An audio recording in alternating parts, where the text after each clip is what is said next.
Right, good evening everybody, and good day, good morning, good afternoon, good night, wherever you happen to be in the world at the moment. As you can see, we've got our usual suspects in the background there, Sid and Jay, that'll be earwigging for me tonight.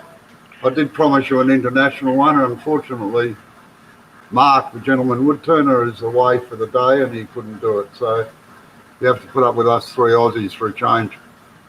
Aussie, Aussie, Aussie. I'll put them into the background. Oi, oi, oi. And that's Amy the cat. That's Amy, yep. Okay. She's quality control. Yeah. That's the one. Well, we're going to make some various things, as I said in the description, that some quick and easy earning market things that seem to sell pretty well, and you can use up all your scrap timber and everything for the chap lying around. Excuse me.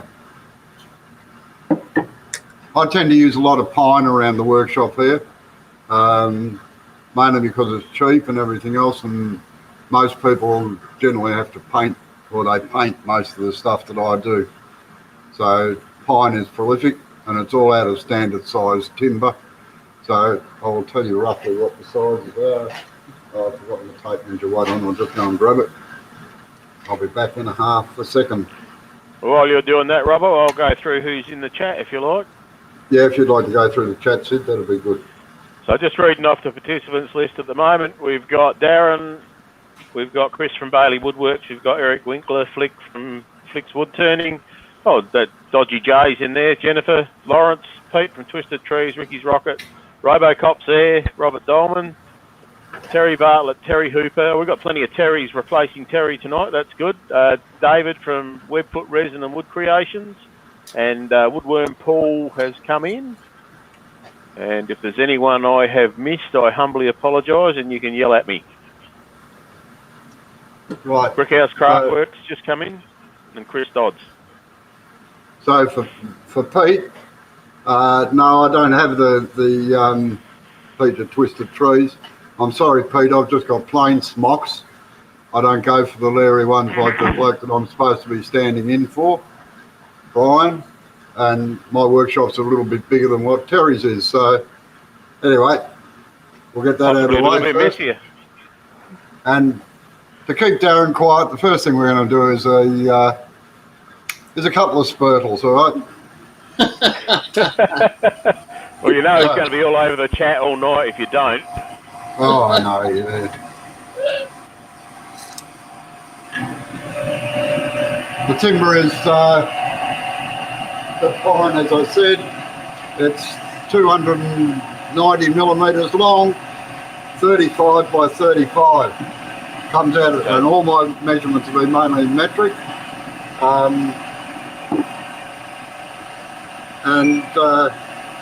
What else? Got to get my glasses. And it's just a 70 by 35 rip down the middle. Hey, Robbo. Yeah. Brian's just, he said, I'm here. Do you want me to send him a link to see if he wants to drop in? Yeah, if you like, yeah.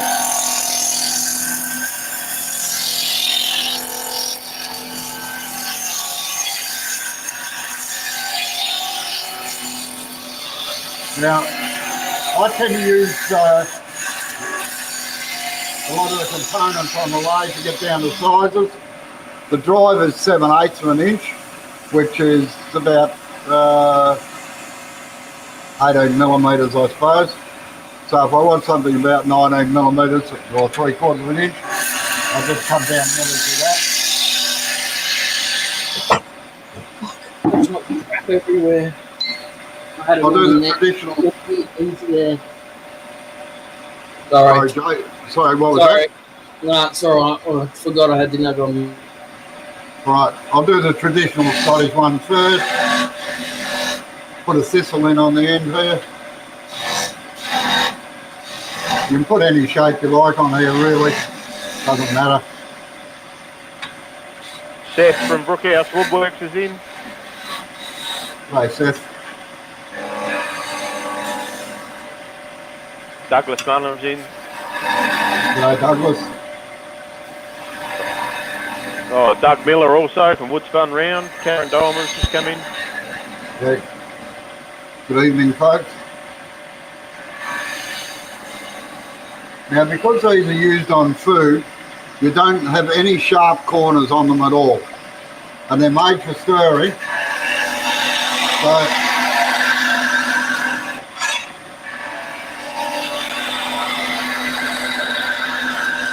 the idea behind them is that you always have a round end on them, so they don't get caught in the corners of the pan or the saucepan that you're using on them.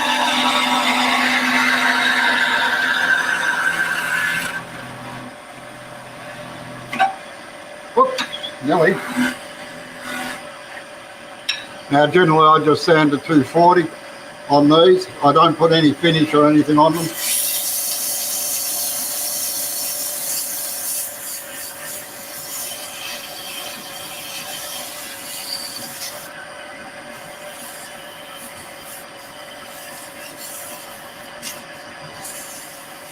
Most of these things were made out of offcuts off balusters and various other components that I'd left lying around the workshop. It was just a matter of using up the material, that's all.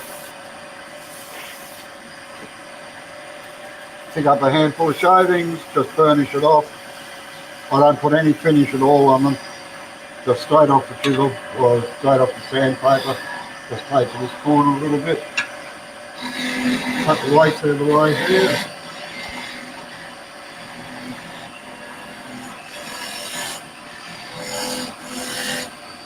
And down here.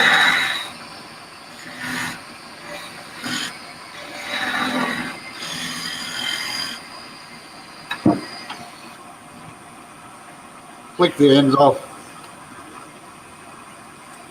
Just trim it up with a skew tool at the end and a little bit of sandpaper. Like so. There's a Shirley Ellen Twig is in. Oh, the lovely lady herself. Ah, come on. Douglas Mungham's asking, how's your health? Not bad at the moment. The doctors will tell me in a couple of weeks, I suppose. And Ricky's Rocket has asked, what do the shavings do to the timber? It burnishes the timber and just puts a nice finish on it, that's all. All right, if you missed that, I'll do another one.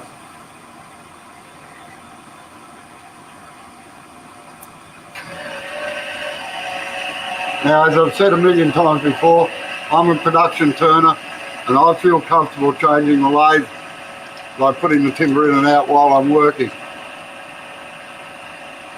But not a good idea if you're just a beginner.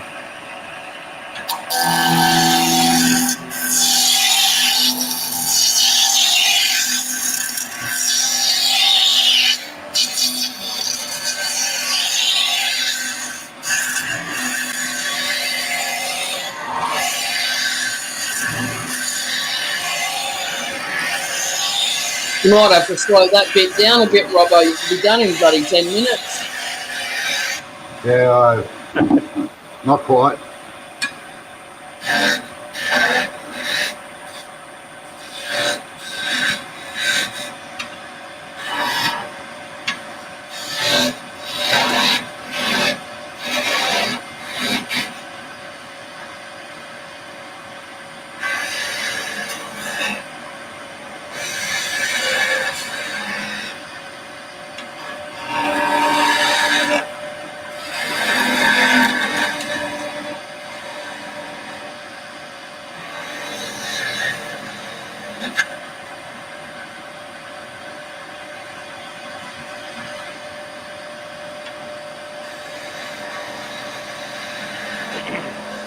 The chisel's not cutting properly. We're going to get another one in a minute. No, she's blunt. Bit hard on the gear, that, Robbo.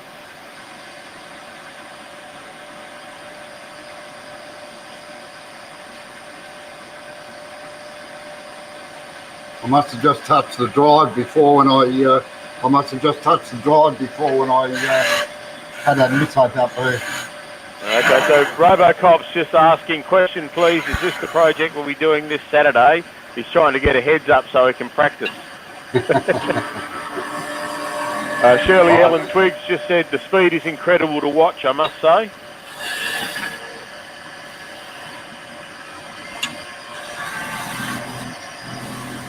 Now you'll notice every time I put the skew chisel down on the rest, that there's a definite click. There's a definite click. Wait on. There's a definite click on the tool rest. Yeah. That's the first part of anchor, bevel. G'day, Brian. G'day, folks. G'day, young fella. How you going? I'm doing just the very best. How's yourselves? And Shirley's come in waiting for you to come on board. So Good girl, Shirley. Right. I'm pleased to hear it. What was I saying? Don't know, Robbo. Oh, right. Give us a clue. Yeah. Remember, anchor, bevel, cut.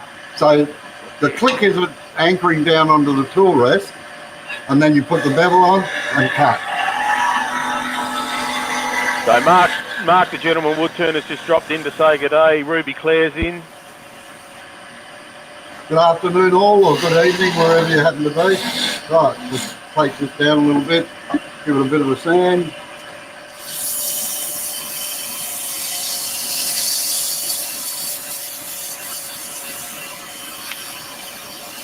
And Pete from Twisted Trees has told Rob to stop cheating and just do the homework he was set. Yes, yes.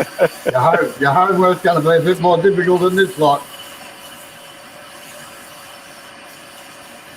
Or the project next week at least.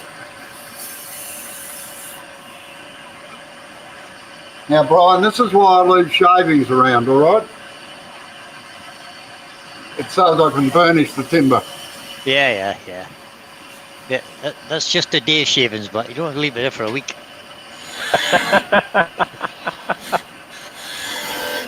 Well, as I said to you before, it very rarely stays there a week, but I can't get my cleaner down there at the moment.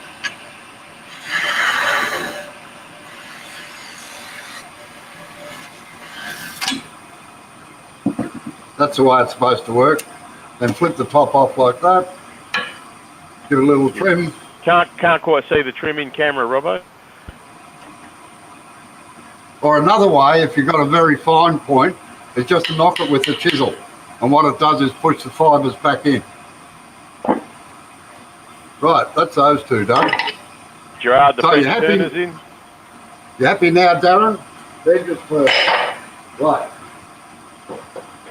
Yappy's in. Next thing we're going to do is bag handles, which are these little things. These are for, well, they used to be for the plastic bags that you got from supermarkets, but they work equally well on the type of bags that the supermarkets can buy these days. So the timber for those is 35 by 35, again ripped out of a 70 by 35, and they're 170 mil long. There's the tail stock up.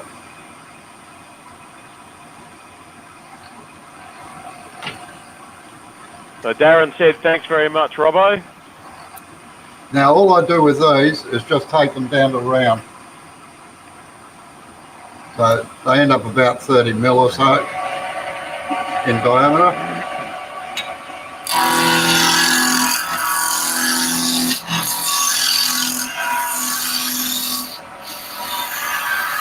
I better make sure I let Brian talk a bit, otherwise I'll be in trouble later. Oh yeah, Yeah. surely it'll hit you. I'm not going to say anything for the rest of the day now, then. I come in about a quarter of an inch, 6 millimetres from the end. Get relief. Wish I could get relief that quick, I'll tell you, but anyway.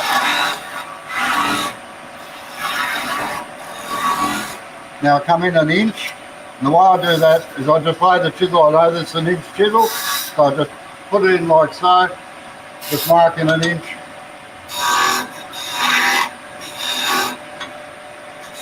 Couple of V cuts down into here. starting from one end. Put a fairly big bead in, paper the handle down. I picked up the wrong skew chisel, didn't I?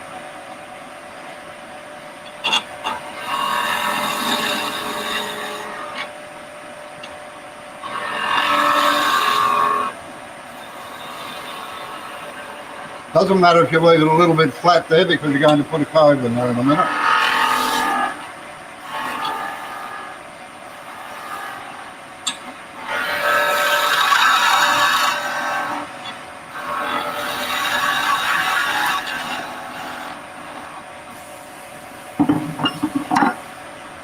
Half-inch spindle gouge.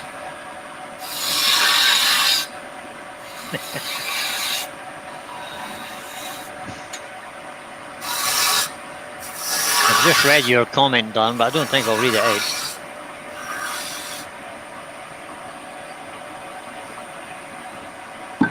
All right, sand it off. Now remember, this is being used in the hand, and it's in the handbags of women and that. Always dull these corners off a little bit so they don't cut.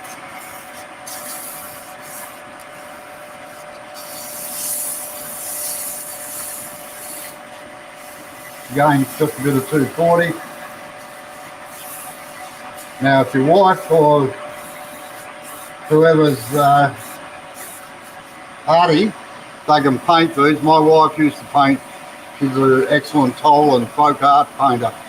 And she used to paint them all, put flowers and things on them like that, and triple the prices of them. So you got somebody that's artistic in the family, they're good sellers like that. So Brian, it looks like you'll have to explain to Ruby what a curly whirly is. Oh, Ruby doesn't know what a curly whirly is, okay. A curly whirly is a Carbridge. Well, it used to be Carbridge, I don't know if it still is. It's just a toffee chew covered in chocolate.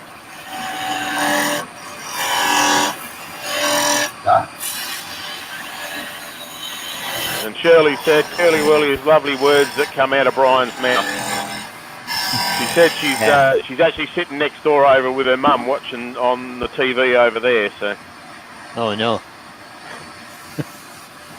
On the big screen. On the big screen. Again, just flip these off.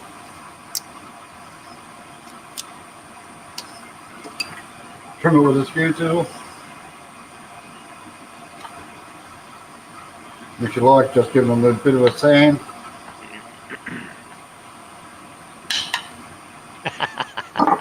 That's it. Darren's trying to get brownie points. Yep. He is, I see that. No Right, brownie what's it? points for you, big lad. Sorry. You're in deep trouble now. Now you can do them all with a skew chisel if you want to.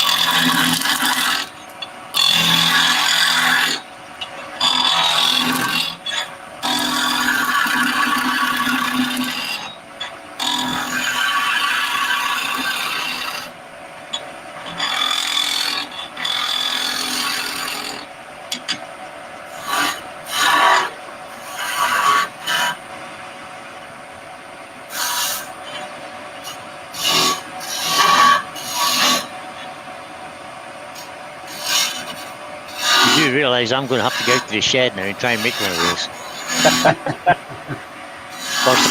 I'll try and make two, get them the same. To be perfectly honest, I've made thousands of these. They are a really good seller because you can make them quickly out of scrap timber, and women love them. It's not something I've seen over here at all. You could be a pioneer, Brian. Could be.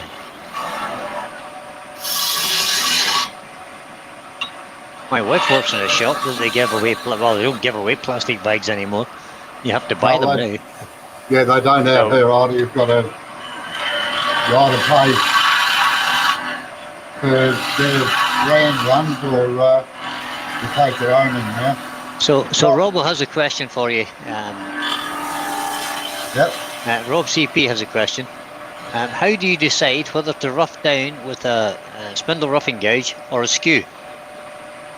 Depends on the mood I'm in. Yeah. Most of the time I use a spindle roughing gouge because it's in a lot of cases a lot quicker with the spindle roughing gouge than it is with the skew. Yeah. I've been doing a little bit of on small stuff, on thin stuff. I've been doing roughing it out with the skew. Yeah. But on bigger stuff, I tend to use the spindle roughing gouge. Oh, and bigger stuff I always use a spindle roughing gouge Yeah. as well. It's just horses. Ruby has asked me why I'm not demonstrating it this afternoon. It's because I'm on live tonight, Ruby, at 8 o'clock. And I didn't want to do 2 lives in one day. I'm just about to post your link too, Brian. There. Oh, good man, so thank you very much. Not to steal Robbo's thunder or anything, but I'm doing a little bowl this evening with some texturing and some colour. If anybody's interested, hop along.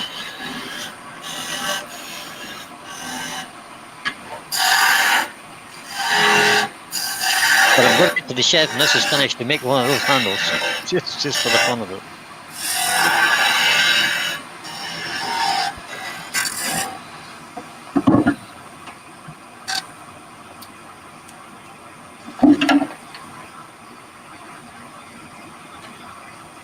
Okay. Now I'm just going to have a slurp on my cup of tea for a minute. Oh, so Pete from Twisted Trees has said he's got some of those in one of his outlets, having copied them from Robbo. He's not sold any yet though. I think maybe the best place to try and sell them would be in the shop with the plastic bags. Yeah, no, a lot of craft shops used to sell them. The craft markets were fantastic for selling them because what you'd do is you'd have them displayed with a bag hanging on them. So I think somebody asked how do they work? I'll see if I can find a plastic bag around there. Just give me a minute. I shall return. Take your time, Robbo. We'll just talk amongst ourselves. We talk about him because he takes his headset off when he walks away, so he can't hear it. Right. Let's assassinate Robbo then. Indeed we will not. He's not flash like us with the Bluetooth headset. He's just got a cord on it. So when he walks more than 6 feet away from the lathe, he has to take it off. I see. Jennifer's Crafted Creations has just joined us. Good afternoon, Jennifer. Wood turning by Barry just said tool control with the skew, and the skew is winning. Yeah, it was for a couple of minutes there. Yeah. Right, so you've got your plastic, you've got your bag, whatever bag it is. I can understand why this one's out in the workshop now, it's broken. But you get your 2 handles and you just slip the handle into there. You can put an extra twist on them if you like as well. And it makes them much easier to carry. It certainly does. Stops the plastic bag cutting into your hand. Exactly. And boy, the way they load them up in the supermarket, sometimes they just about amputate your fingers. Whoops. So Ruby Claire's tried to chop her finger off by the looks of it. She's glad she's not having any demos at the moment. The hedge trimmer tried to cut a finger off yesterday, 12 stitches, and a tetanus shot later fixed it up. Goodness gracious, Ruby. I think you should leave power tools alone, Ruby. Yeah, stand back from the trimmer. It was Mark Stratton that came in, not Jennifer. Sorry, Jennifer. Good afternoon, Mark.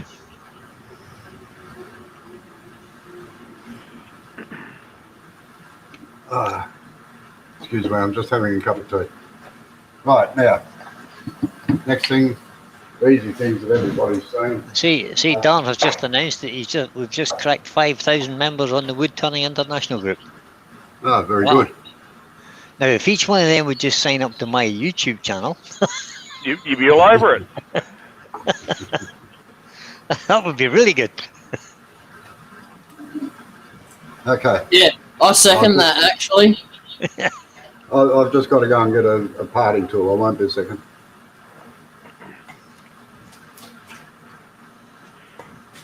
So, Ruby, is that going to hamper your turning, or is it not too bad? Is it? How painful is it?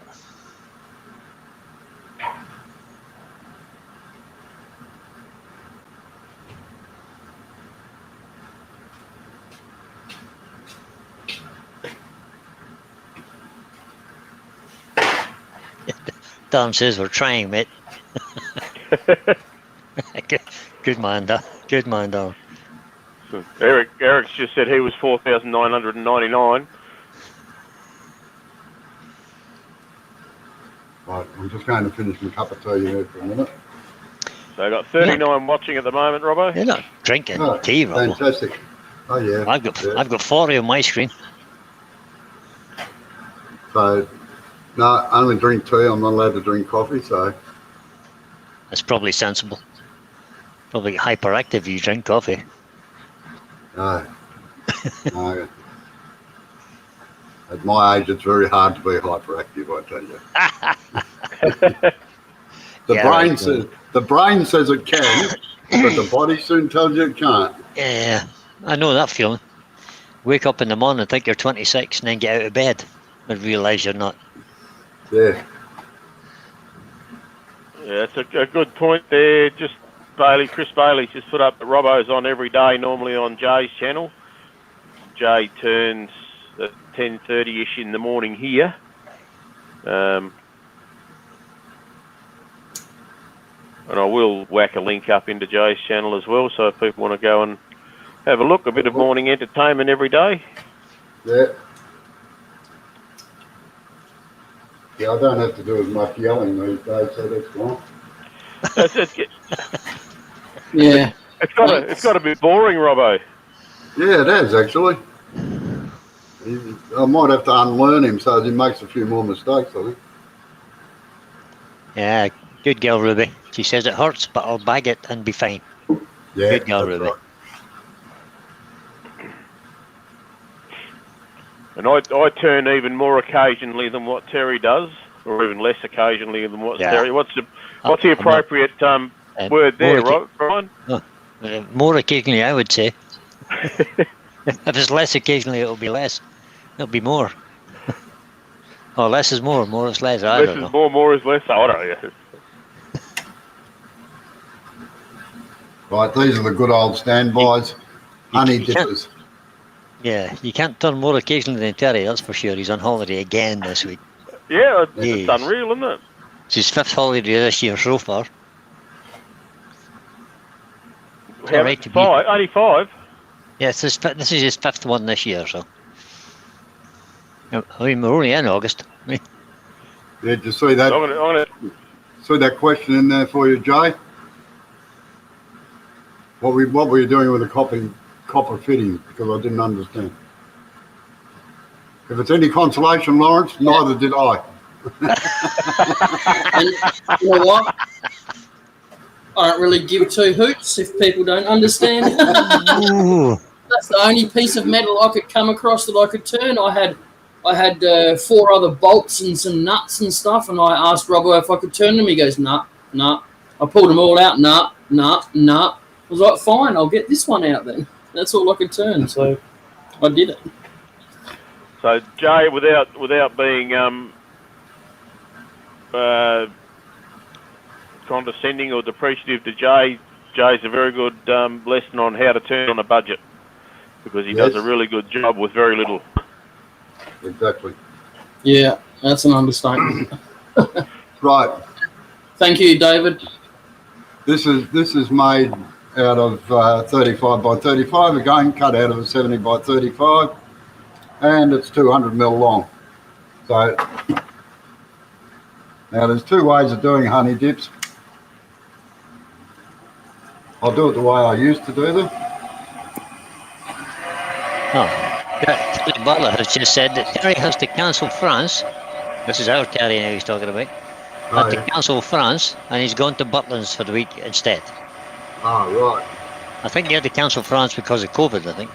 I'd say so, yeah, we're going into lockdown for another fortnight. Oh, jeez. And New South Wales has gone into their first statewide lockdown. They had close to 500 cases in the last 24 hours. Yeah, we're still So having lots Darren, of cases. Darren had a question, Robbo, with in regards to the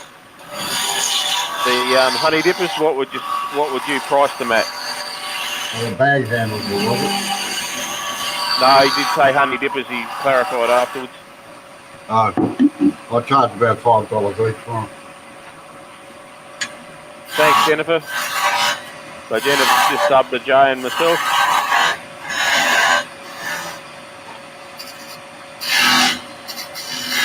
Thank you, Jennifer. And I've got a rampant skew tonight. This is one of my newer ones, I must admit, so I haven't had a chance to train it yet. just in case there's anyone in here that hasn't subbed to Brian, I'll put his link into his live, but I'll put his channel up as well. Okay, a star. Ricky's Rocket says we will never exit lockdown. I think you will. You'll get there eventually. Yeah, we'll get there eventually. The key is to get people vaccinated, I think. We've got almost 80% of our population vaccinated now, so you can still catch COVID, but it's not nearly as hard. I think one of the things that's happened in Australia, Brian, is that because we've arguably managed the situation so well and had such low levels, yes, there has been a bit of vaccine reluctance waiting for the Pfizer because we haven't had that desperate need that some of the other countries have had. Yep. Thank you, Eric, and someone else did too. Right. Jennifer. Sorry. Yep. Now I use a 3mm parting tool for doing these. Just put a groove straight in like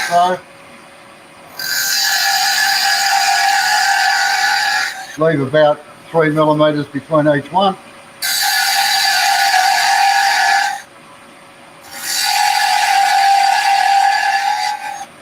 Again, quick sand off. Woodwork Learner's having to go, but he hopes to see me tonight. Take care, stay safe, he says. Thanks, Woodwork Bye, Learner. Paul. Be good.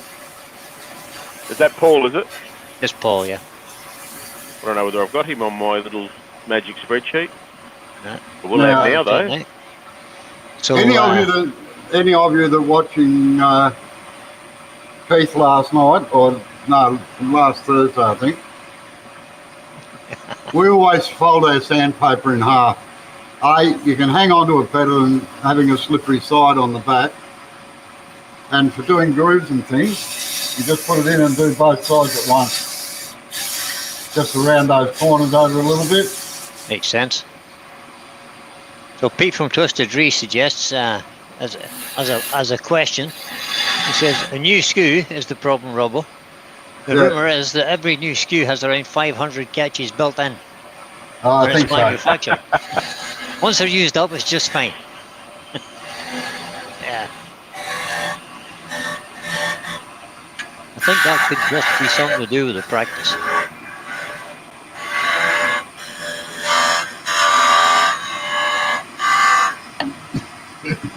Yeah, if I'd be disappointed, Darren, if Robbo brought out a storyboard to make these simple things, I'd be disappointed because he's made thousands of them, I'm sure. That's right. It's different for us Muppets are just starting. We kind of need something that gives a clue. A scratch stick or whatever.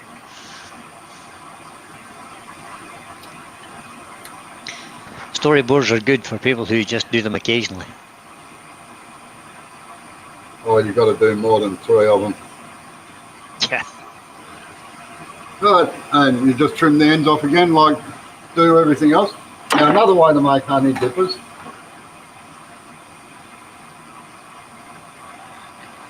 Have you the ends of these marked, or are you just guessing? No, I I just guess. So. Yeah, I've been doing it that long, I can just about guess the middle of them now. Yeah. It'll be close enough, he says. Yep. Yep.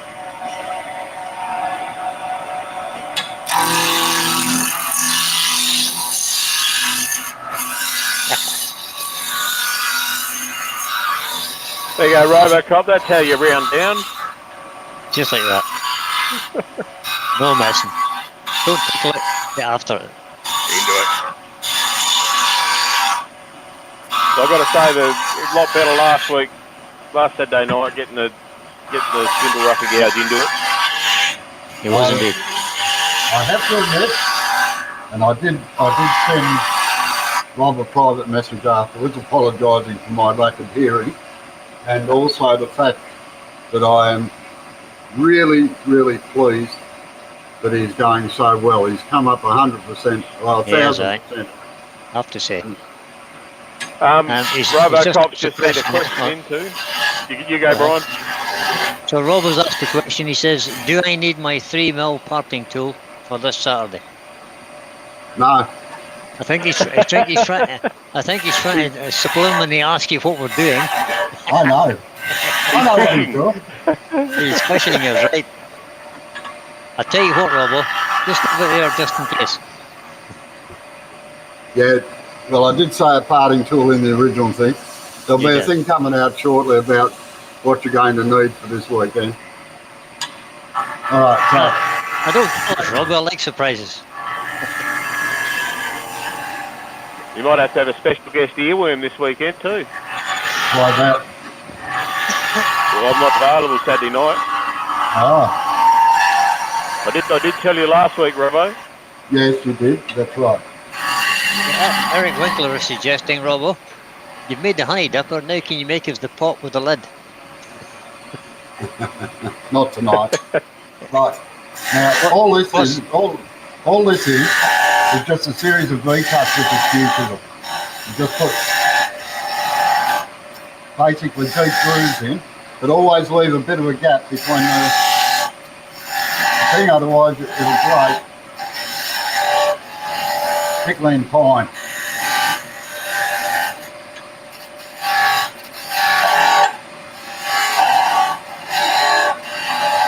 Some people prefer that style, others prefer the other style, so just depends on the mood.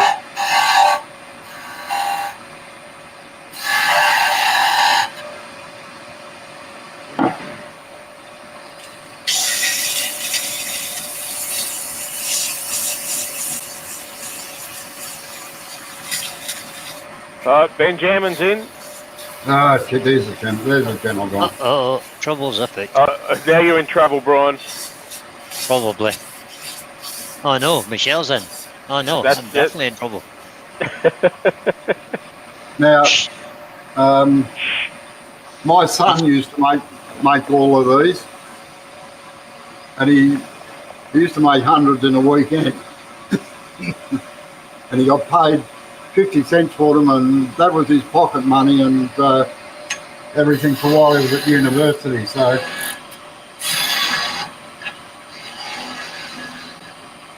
rather sad when you put your kids through university on 100%. So what you're saying there, Robbo, is that you gave him 50 cents each for the honey dippers, and that was his university money, and then you sold them for $5 each. Is that what I'm hearing? That's probably about right. Yep, that makes sense to me. No judgment. No point having children working yourself. That's what you call capitalism, isn't it? And being the boss. But Shirley's off. She said she's heading off. Thanks, Robbo. Glad to see you going well. And where do you think you're going, Shirley? I don't think you should be going anywhere. I think you just need to sit down again. Bye, Shirley. Enjoy your afternoon or your evening. And that's finished. Right. Now, what's next on the list?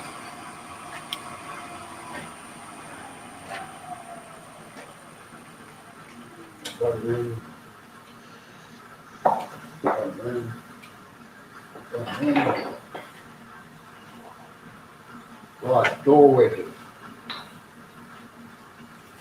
Next on the list, like this. Now, you start off with a square bit of timber that is 250 millimetres long, and this is 45 by 45. That's 10. Sorry? That's 10 inches for us over here.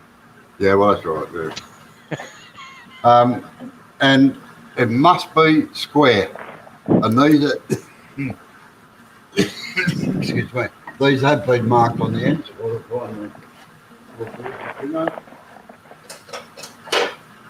So Ben John would suggest he was looking for the reverse lock on his SK114 yesterday.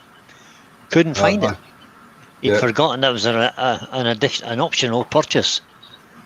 Well, no. There should be. Now, the SK is the same as the Nova Scroll chuck, I think. And yes, they don't have. Normally, if you buy a Vicmark chuck, they've got a grub screw down in here that you tighten down. Do as well. That you tighten down onto the shaft in there to stop it undoing. Yep. Now, Vicmark also make a collar that fits around. So it just depends on the chucks that you've got as to whether you can lock it in or not. I've lost my little. No, I haven't. There it is. I told you. Sorry, Brian, go on. So I'll have to agree with Shirley. She says that darn's a cheeky bugger.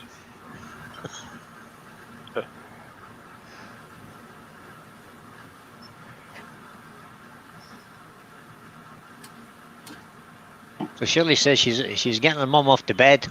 But thank you for coming in, Brian. Love hearing the curly wurlies. Thanks, Shirley. Catch you later, gal. Now, when you're setting these up, it is important that you get them dead square. And I'll show you how you do that in a second.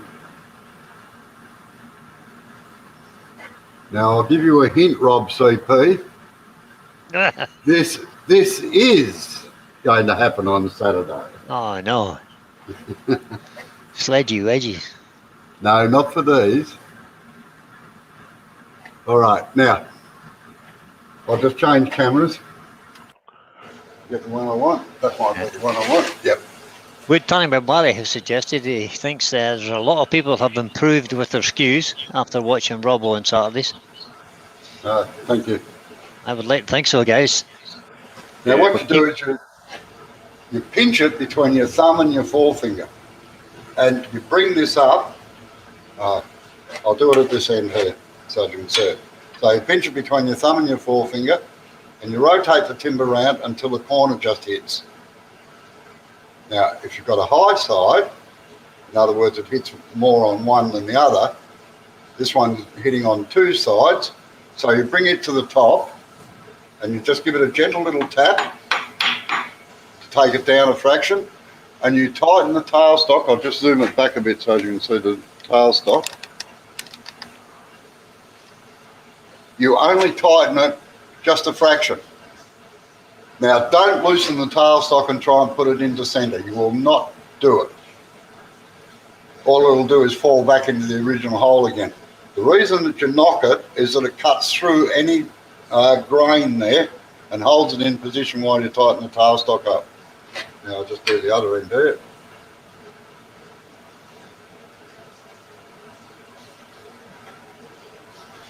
Same thing, it's got a high side, so just give it a knock. And that will probably be close enough. Yep. All right, change cameras again.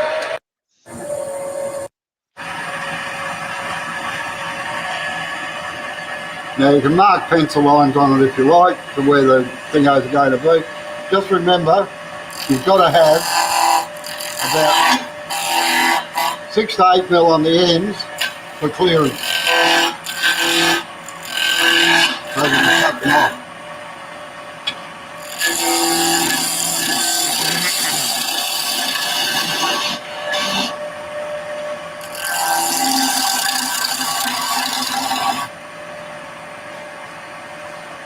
Now come in about an inch or so,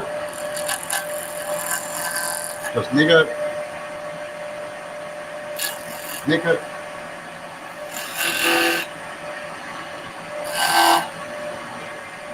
Now we're going to make a pommel cut on these, so using the long point,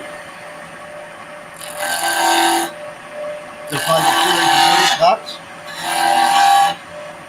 and till you get down to the root diameter of the timber.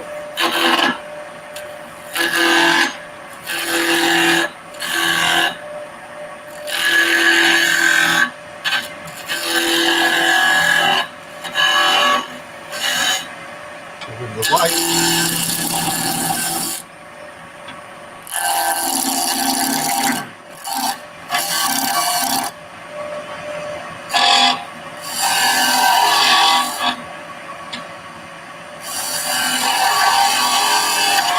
Just get it down around and leave a little shoulder on there.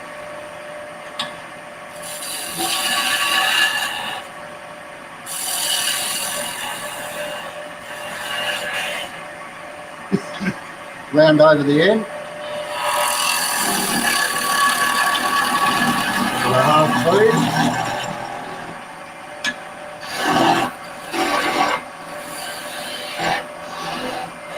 Tidy that up.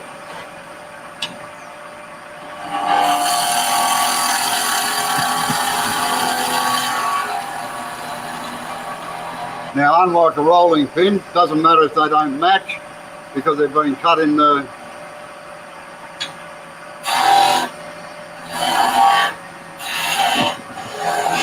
You're giving Brian Robocop a heart attack here. He's never done a pommel before.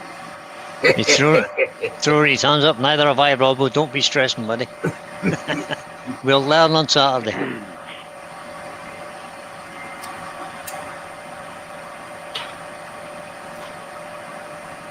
Wood turning about Barry is asking, has anybody ever used a vector, a Vevor, V-E-V-O-R, Vevor chuck?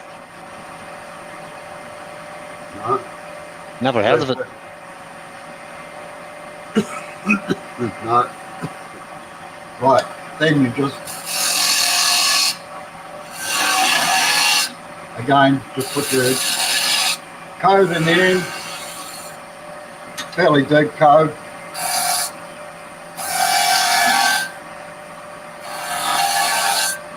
Now I never sand, I just sand where I've turned on these. I don't sand the square section. Because if you do, I'll just show you what will happen in a minute. But again, take this sharp edge off there. The sand coves, what you do is you twist the sandpaper like that.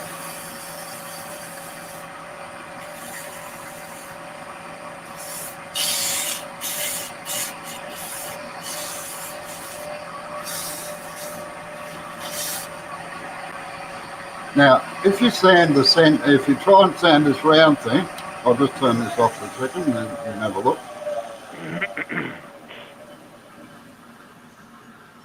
Now at the moment you can see it's got nice sharp corners. If you sand it while it's rotating, this is what happens.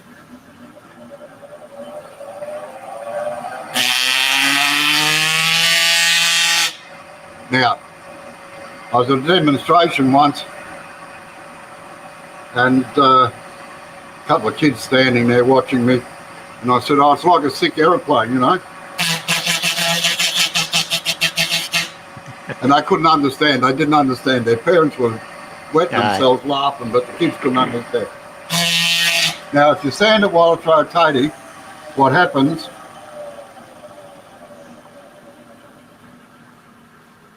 is that you round over this leading edge. You don't get an even curve on it. The edges on this are actually chamfers more than anything else, and they're done on a belt sander. So to cut them, what you do is set them up. Oh, I better cut the ends off first.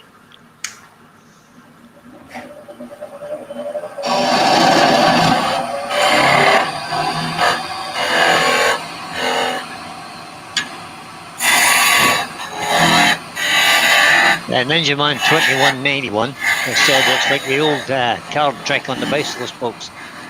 That's Make it it, sound yeah. like you've got an engine, yeah. I know. I remember doing that, stealing the clothes bags off the washing line to clip them on with. Yep. Right. Now what you've got to do to cut them in half is you have to put a jig on the bandsaw or something like that, or the table saw, and just slice down Don't come right in on this corner, come back a fraction and slice it down through there. So to end up with a line, I haven't got a pencil here, but No pencil in your workshop. Can't believe that, Robbo. I know they're lying around, but I'm not close handed. Surely, yeah.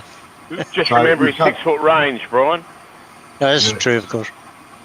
So you cut them through there and then sand them off on a belt sander. Pull it back towards you when you were showing the angles.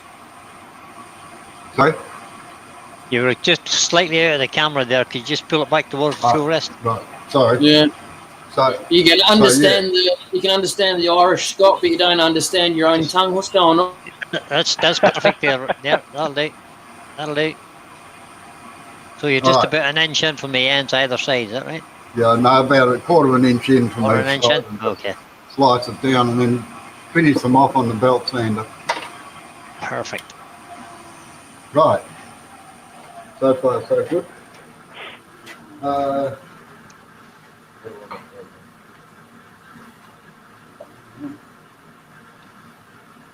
Alright, I'll just change the thing over for a minute. I'm going to put a chuck in now. Oh, exciting. Poor jaw chuck.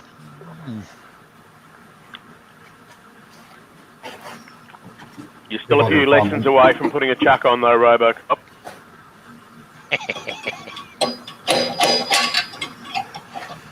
Ninja Man's in. Richard Phelan's just joined us. Good afternoon, Richard. G'day, Richard. Richard's local to me. He's not far. Well, he's about 70 miles away from me. He's my wood supplier. Oh, there you go. He must be a good bloke. Yeah, he's a good bloke, all right. Now, as I've said a lot of times, when you're putting a chuck on, do not spin it up and lock it onto the shaft.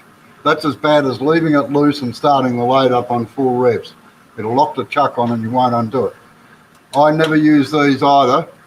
Sorry, I'll have Can't to move quite see there, Robbo. Yeah, I know. I'll have to go back a fraction. Right, you can just see it on the edge here. Don't use them to tighten it up with either, No. because you can. I have seen these snap through here. So I always put the chuck key down between the jaws like that, and go and give it a knock. And that way you can always get it undone. Now, if it does get stuck, get a piece of a skew chisel. Actually works well. Just get a skew chisel in there like that and lock it onto the jaws and give it a decent yank and it'll come undone. But don't put washers or anything in there. They can run out. Most chucks that run out are caused by washers going in behind them. Now,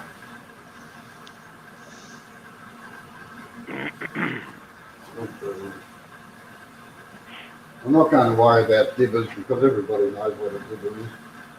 So, well, everybody knows what everything is, I suppose, but Not everybody knows how to turn them, though.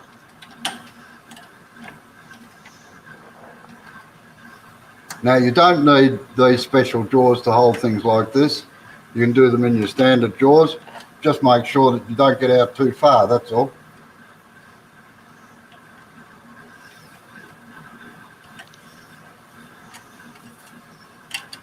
And always tighten each consecutive thing until it doesn't move anymore, because the corners of the jaw here dig into the timber.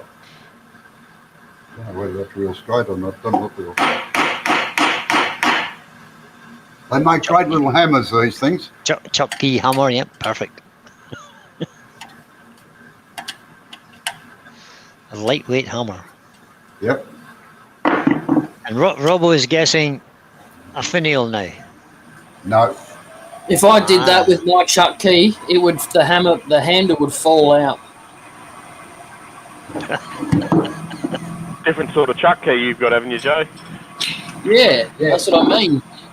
That you can't say do it with a chuck key if people have got different ones. No, do your chuck key if it works. Well, just Or use a mallet. use a steel bar. Use your knockout bar to tighten it up with. Right.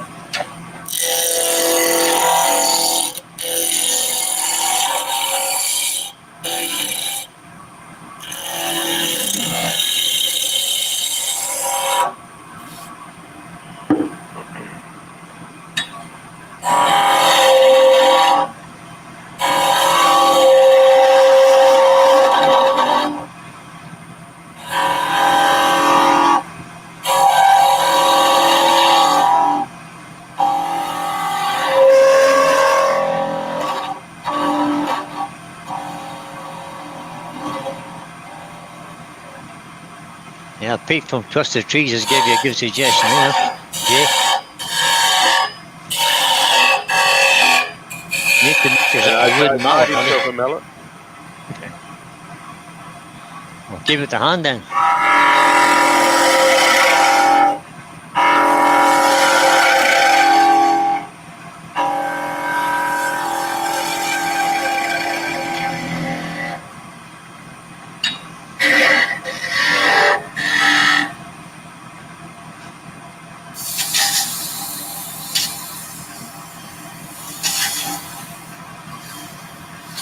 That's an egg.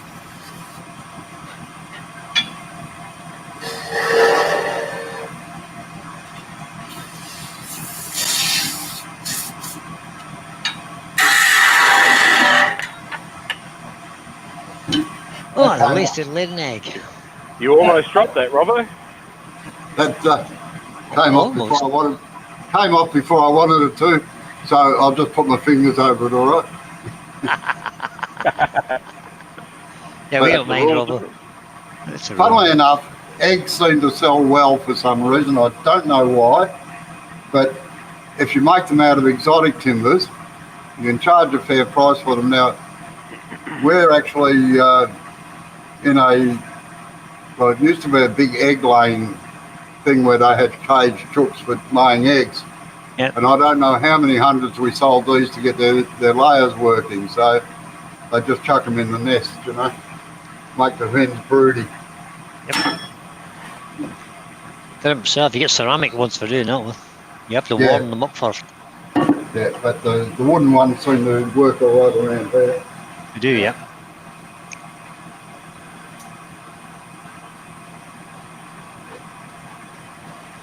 Darren is just suggesting, can we have an apple, please, and a pear? No, haven't got the timber here for it. So. That's you told Darren. No, simple. Get lost. Ruby Claire says that cedar eggs sell it really well. No price required. Yeah. Because they got a lovely smell to start with, haven't they, cedar? Right, spinning top this time.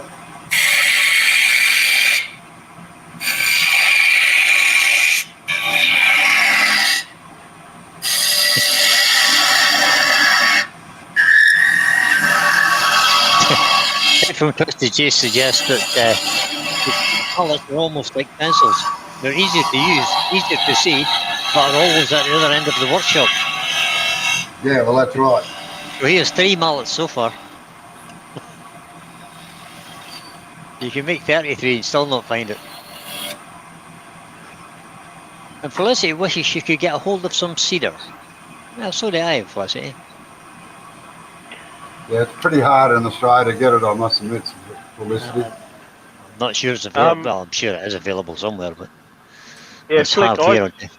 I got hold of some in Adelaide. There's a business called Adelaide Rural and Salvage, and they do salvage work and pick up old timbers.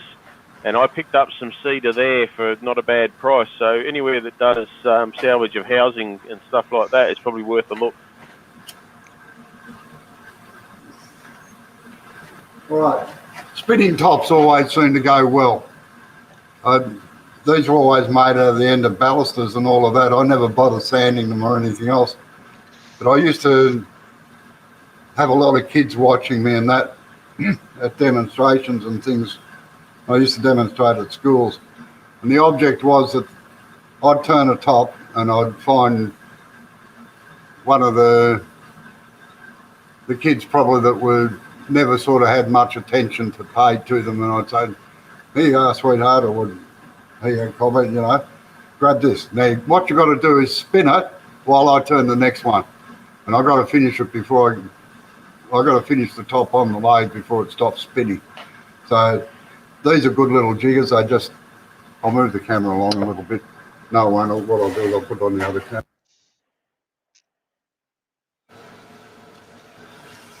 So I had to finish the next one before it stops spinning. Now, Keith sort of stole my thunder on Thursday night a little bit. Because I was going to do a Christmas tree as well. So I might still do that. Just for the heck of it. And also Wayne did one as well the other night as well. So Ben's got a question in there. He didn't put the question marks in front of it, so I'm not sure whether I should ask it. But he says, Robbo, do you have any trade secrets that you keep to yourself and don't tell anyone? And if so, what are they? That's a typical Ben question, I have to say. Yeah. You know, we had a saying once upon a time in a prior thing that I was in, that if you told anybody something, it wasn't a secret anymore. It's secret's only a secret when one person knows it. Exactly. Once two people know it, it's not a secret anymore. Exactly. Right. Now, what Pete did the other night, Pete? Yes, it was Pete. Pete?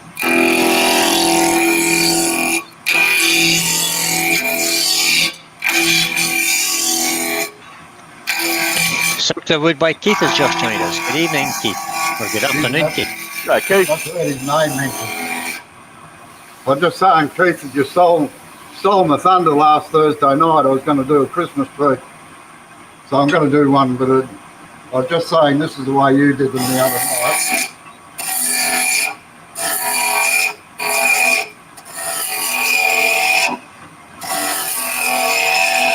Now, I'm going to put one or two down on there, so.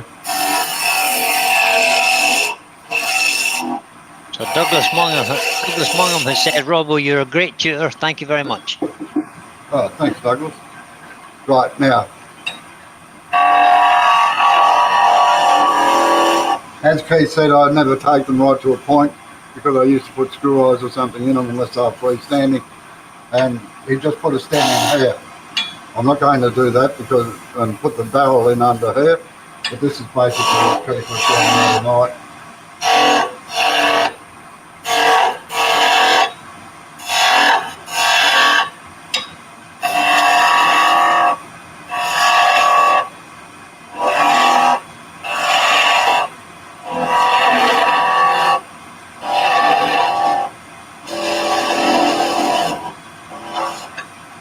So you end up with a Christmas tree like that. Now, as I said, I do it a different. That's one style that I do, or used to do.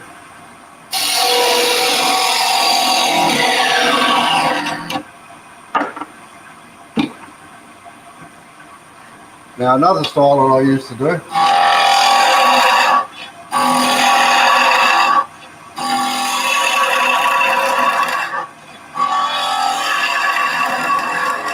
Wayne did one the other night. We used a slightly different method than I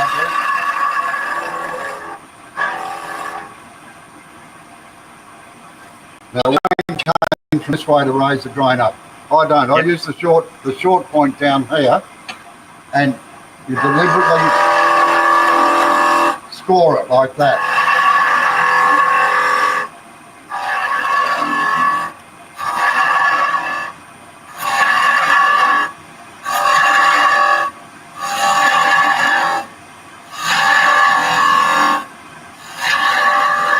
Now, of course, you don't sand it because you'll sand all the branches off otherwise. Right, so that's Christmas trees. Now, there's one other thing that I'll do.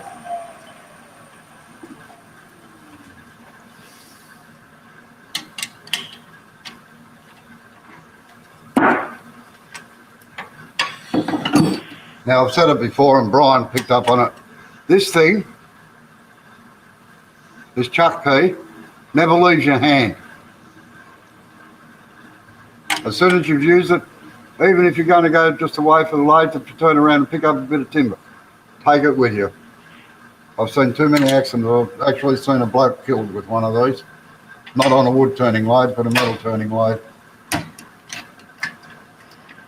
And it wasn't the bloke that left the chuck key in.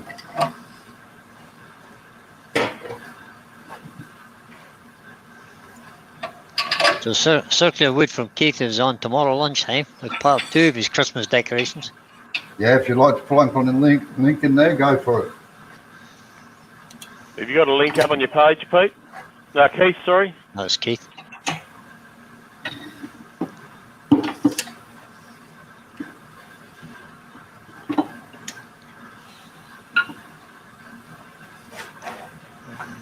Keith. All right.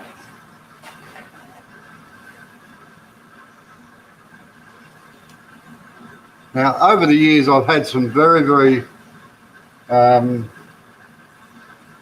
strange things I've had to make. And I had a bloke come into the shop one day.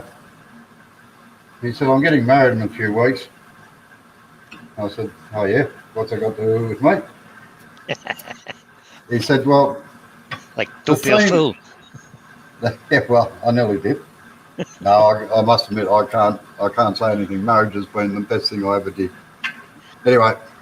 Me too, but don't tell anybody. No, well, that's right. Anyway, he said the theme of the wedding is a zombie wedding. I went, oh yeah, well, what do you want? He said, oh, could you turn up some little men? And I said, yeah, so this is what I came up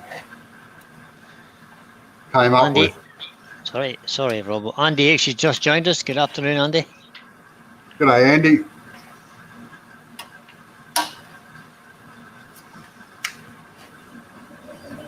Now, that's a lump of 70 by 35, completely centred on the ends. Hi, Richard. These sort of things I centre on the end with a marking gauge. So there it is, and I generally put a little mark in the middle with a brad awl or something. Hey, Blair's in, Robbo. G'day, Blair. So we're going to put a head on it first. Good afternoon, Blair. Whatever you said, Brian, Michelle heard it. I don't know whether you saw that. Yeah, I seen it. I'm ignoring it, though, just in case he got into trouble. He said the right thing. I did. Just for a change, Robert. Yeah. That's a bit of a bugger when you've got to take both feet out of your mouth, isn't it? Isn't it just?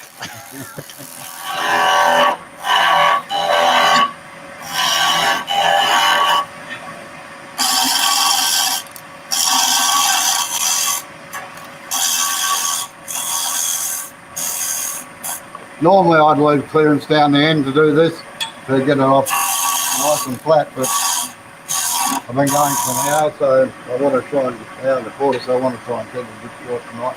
Right.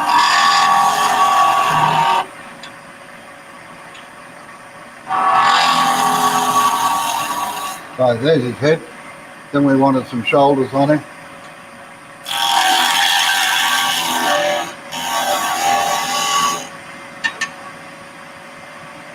Open this down a little bit. Bring him down to the hips.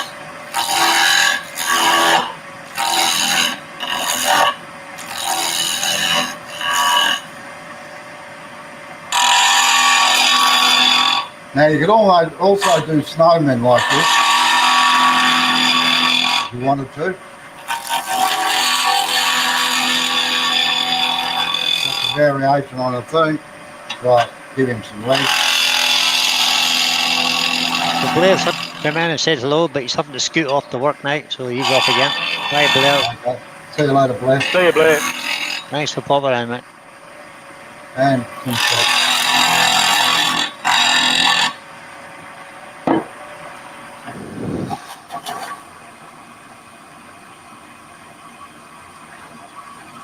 And then all I did was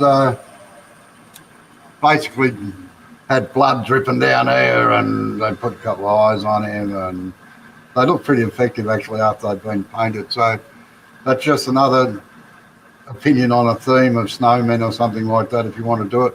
The advantage with these is that they do sit flat on the table, and you can do both sides of them. So it kind of resembles my zombie doll that for people that give me a hard time, I can put nails into it. Ouch. Right. It's a voodoo doll. There's no So call for that. my voodoo doll, yeah. That's what Jay keeps talking about, is it? Yeah, yeah. It Yeah, was out there somewhere, but I don't know where at the moment. there's a couple of people who have special attention from it. I feel a game coming on with half a dozen of those and a catapult.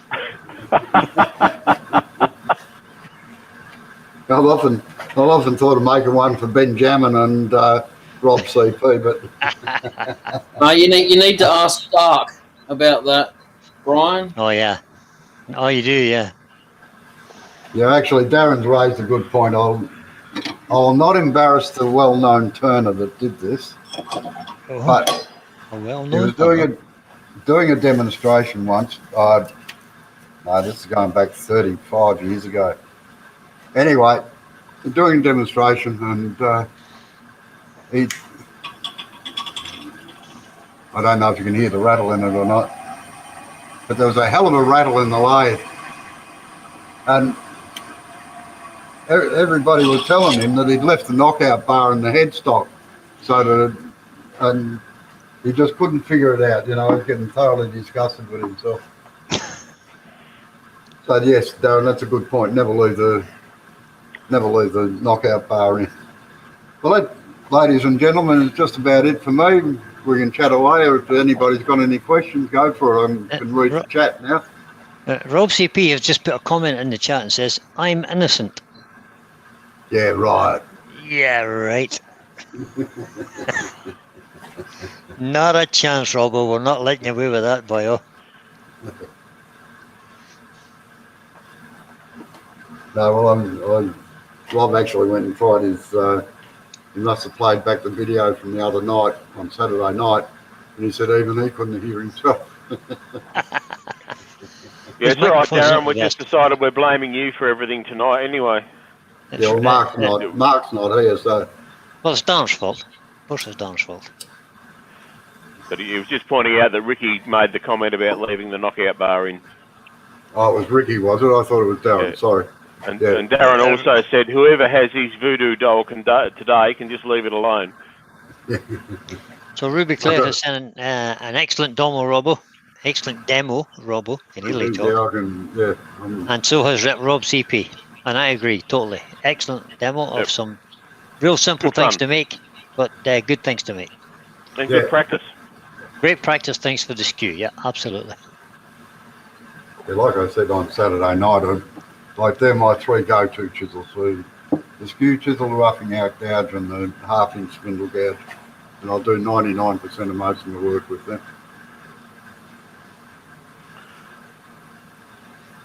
Chris Dove just said, good one, mate. Thanks, Chris. I've started using the skew chisel more since I've been watching the lessons you've been given, Robbo, and what I'm really finding is I'm using a lot less sandpaper. Oh, definitely. Yep.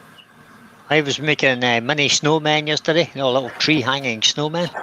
Yep. Just for fun with my skew. And I used just about a 240 sandpaper just at the end, just to knock any sharp edges off. Excellent. Made half a dozen in about 15 minutes yesterday. It's quite quick for me. Yeah.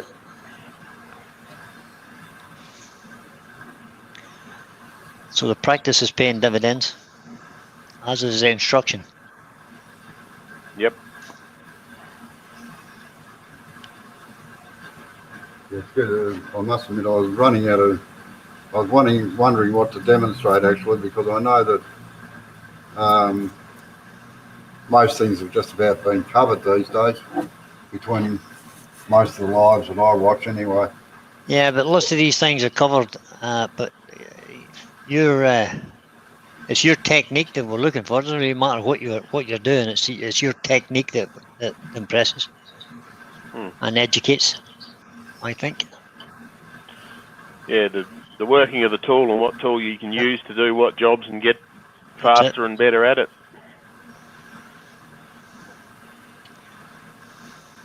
So you're starting to get that way, Rob, believe it or not.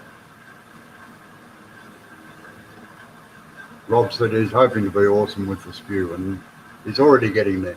Yeah, he'll get there. He just needs to keep practicing. Question, should I buy a C-band wheel or 3 more gouges?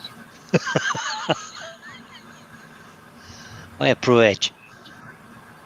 3 more gouges. And 3 gouges. Don't mess about. Go for it. What you need is Mark to talk to you, Barry. Felicity, at least. That's it. You The, need a the tool proven- dealer. the- That's what you need. Yeah, the provendeur. And the Robocop's question, do you know offhand how many different cuts there are with the skew? Oh, well, let's see. Go on, Planing Steve. cut, peeling cut, V cuts, beads, coves, 5 or 6.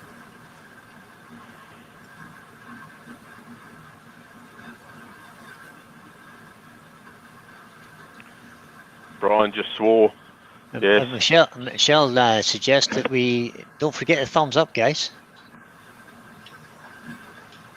I think I've done. Yeah, I have. I've done it. I'm all right. I'm not in trouble.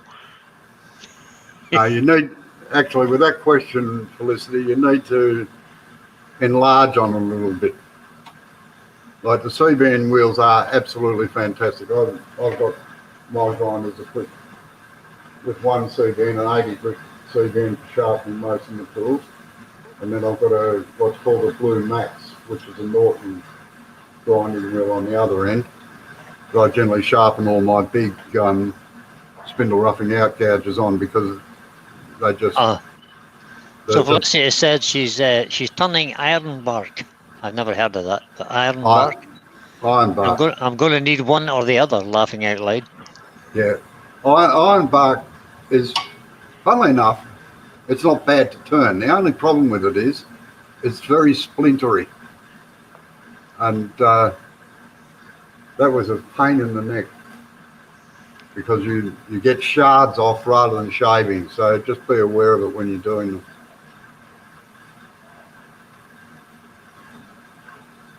In fact, for that sort of stuff, I have to wear a glove because otherwise I'd end up with no skin up my arm or down my hand. That's why I wear long sleeve jackets as well. That's not something I don't think we get it in this country. No, possibly not. Well, there's red ironbark and grey ironbark out there. Yeah, I've got an ironbark blank sitting on my bench that I'm not brave enough to get to yet. But... Yeah, some of it can be as hard as the hobs of hell, but other stuff is it's not much harder than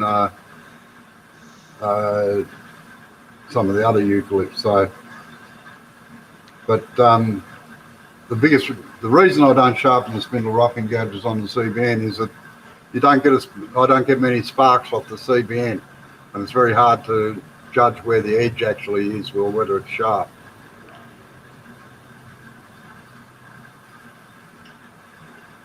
There's one for you, Jay,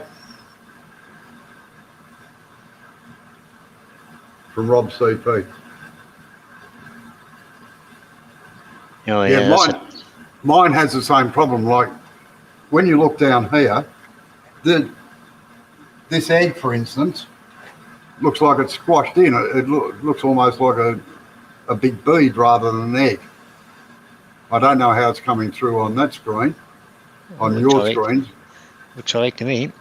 Looks all right here, yeah. Yeah, and I noticed the other night when I was doing the shapes that the ball I put in the middle of a thing looked like a squashed bead sort of thing, you know?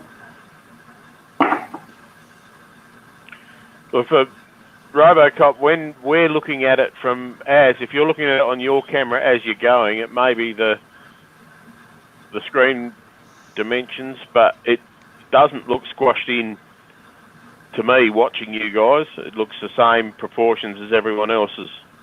Yeah, did at my end as well, so it's probably just Rob's. It's good at my end too. Like, yeah, I must admit it looks squashed up on this screen here. Yeah. I think it's more the screen that you're watching than anything. Felicity has suggested, have you got the aspect ratio set correctly? Robo? Yeah, that's what I was saying, Ruby. It looks more spherical than egg-shaped. That's right. When in actual fact it is egg-shaped. Trust me, I'm a wood turner.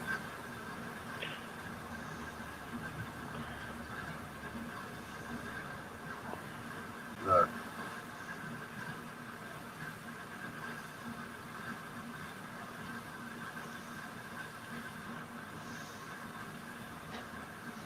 All right, guys. So there's 30 people still watching. It's 20 past 2. I need to go and do a bit of practice and get some setup done for this evening.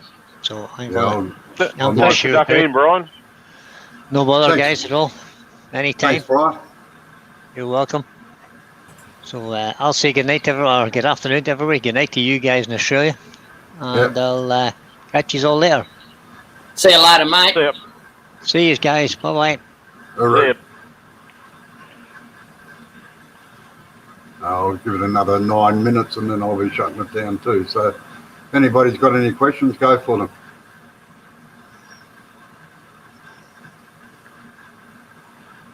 See you later, Doug. See you, Doug.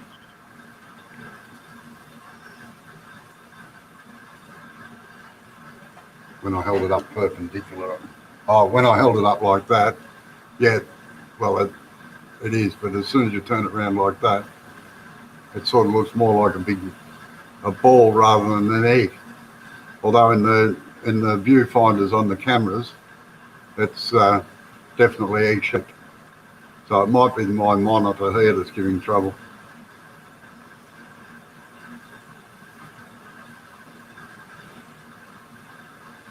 I have no idea, Darren, how you can make money off the internet. None of my lives or anything or any of my YouTube stuff is monetized because I hate ads. So I don't see why I should inflict them on other people that are watching. If those other people in there. Sorry, Jay, go ahead. If those other people have got the premium YouTube, then they don't get adverts anyway, so it doesn't matter. Oh, yeah. So Keith's still in. As soon as I see your link pop up, Keith, I'll put it in the Wood Turning International page as a shout out too. Yep. And sorry, Ruby, what's an interesting observation?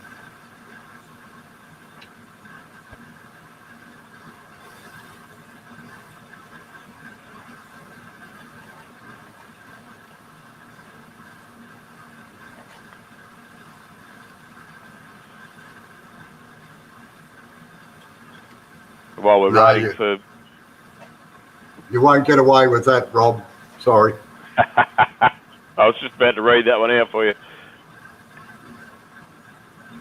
See you later, Robert. Thanks for coming in. See you, Robert. Yeah. Ruby. Now I see what you mean, Ruby. Yeah, I quite agree. I don't know why it does it, but I'd say it's my screen here.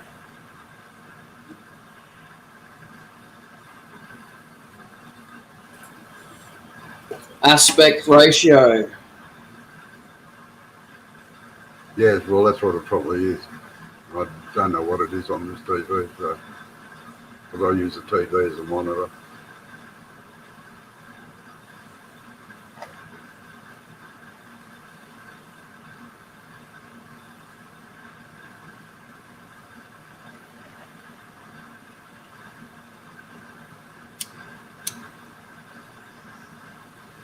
Isn't that just like a bloody Scotsman? He disappears before the clean-up has to happen.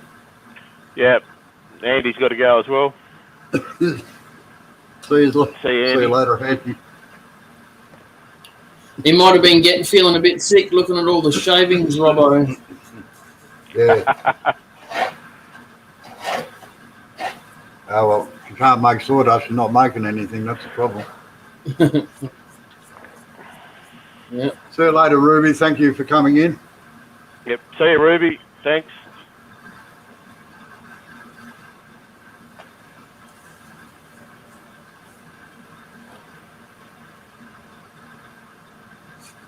So, I don't mean to be rude or anything, but is there any way of just having the turners up on your lessons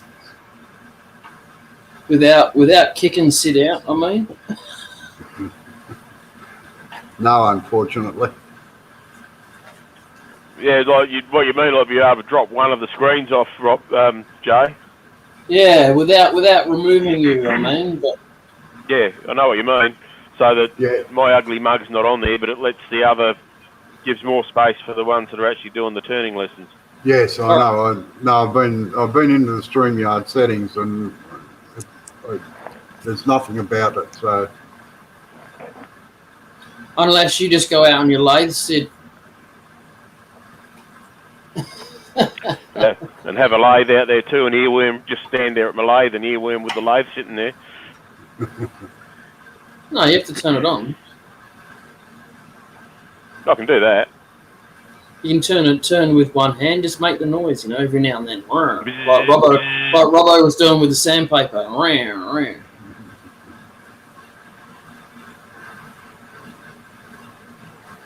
all right, folks, I might knock it on the head now. Thank you very much for all coming in, and I hope you've had a good night. I hope you have a good day as well for all the English people. All right, thanks, Darren. Yep. All right, I'm about to See end you it. all. See you all later if I can find my About to mouse cursor. hit the bloody button. Yeah, Scratch it later. I've just got to find the mouse cursor. That's all. All right, Don't Darren see forget you said all thanks for later. the turtle. Bye. Yeah. Like button. Like button.